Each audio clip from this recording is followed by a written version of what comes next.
भारत की धरती पर एक ऐसा बालक जन्मा जिसने अपने जीवन के हर दर्द को ताकत बनाया और एक दिन पूरे देश की तकदीर बदल दी।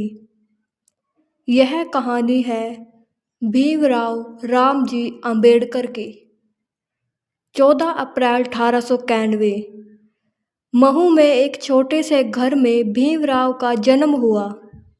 पिता सेना में थे, लेकिन समाज में उनका परिवार अछूत माना जाता था।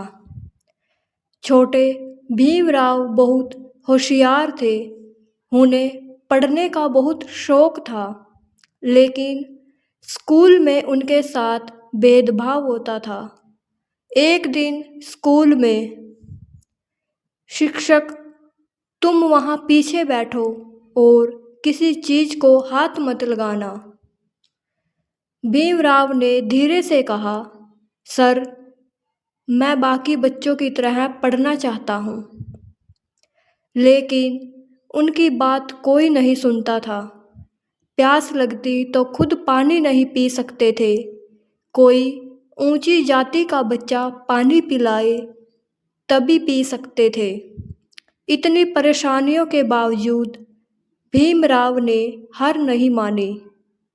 उन्होंने ठान लिया था, मुझे पढ़ना है और आगे बढ़ना है। उन्होंने स्कूल की पढ़ाई पूरी की और फिर उच्च शिक्षा के लिए विदेश गए। Columbia University of London School of Economics से उन्होंने पढ़ाई की। वहाँ किसी ने उन्हें उनकी जाति से नहीं आंका। पहली बार उन्हें इंसान की तरह जीने का एहसास हुआ। भीमराव जी सोच रहे थे, अगर मेरे देश में भी सबको बराबरी मिले तो कितना अच्छा हो। भारत लौटने के बाद उन्होंने देखा कि हालात अभी भी वैसे ही हैं। उन्होंने समाज में फैले भेदभाव के खिलाफ आवाज उठाई। एक सभा में भीमराव जी ने कहा, हम इंसान हैं और हमें भी बराबरी का अधिकार चाहिए। लोग उनकी बातें सुनने लगे। धीरे धीरे उनकी आवाज़ पूरे देश में गूंजने लगी। उन्होंने दलितों और कमज़ोर वर्गों के अधिकारों के लिए कई आंदोलन किए। जब भारत आज़ाद हुआ तब देश को एक मजबूत संविधान की ज़रूरत थी। भीमराव रामजी अंबेडकर को संविधान निर्माण समिति का अध्यक्ष बनाया गया।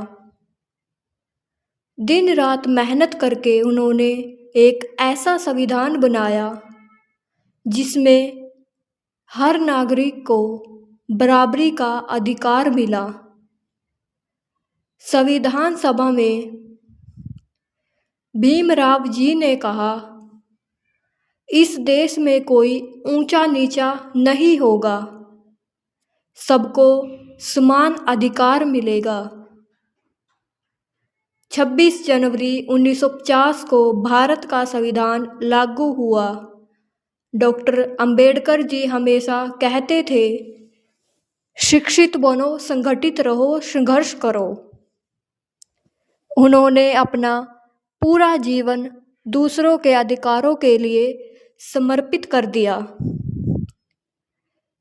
16 दिसंबर 1956 को उनका निधन हो गया, लेकिन उनके विचार आज भी जिंदा हैं। आज पूरा देश उन्हें बाबा साहेब के नाम से जानता है और हर साल अंबेडकर जयंती बड़े सम्मान के साथ मनाता है।